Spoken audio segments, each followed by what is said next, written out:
De Partij van de Arbeid in de gemeente Heerenveen wil dat burgemeester Van der Zwan onderzoeken dat het mogelijk is om structureel volle minder politie in te zetten bij voetbalwedstrijden.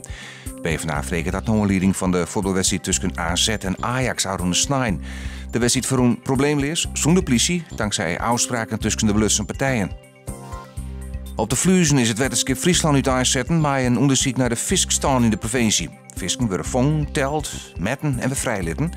Het wetenschap wil zien of de maatregelen die ze nemen om de wettenkwaliteit te verbeteren ik werken. De uitslag van het onderzoek wordt door een paar maanden verwachten. Dick Stellingwerf is benoemd als waarnemend burgemeester op Schiermonnikoog. Hij is de opvolger van John Stellinga. Die naam Oudskier nou duidelijk waard dat er een relatie hier met een jonge ambtenaar op de gemeente. Stellingwerf is geen onbekend in Friesland. Hij is de burgemeester van de gemeente Lemsterlaan. Er is een touw van 12 meter ophangen in de stadsgraft onder de Hoekste Singel in Ljouwert. Het touw is bedoeld om katten van de verdrinkingsdier te redden. Die gaan elke keer een protte katten dier nadat ze in de stadsgraften vallen. Het slagen de katten dan net meer om eruit te komen. Het touw is een initiatief van dierenopvang De Wissel. De temperatuur zakt en vannacht naar een gratis stretchen. Er valt mogelijk wat lichte rein. Morgen op een mooie warme simmerdag met temperaturen tussen de 21 en 24 graden.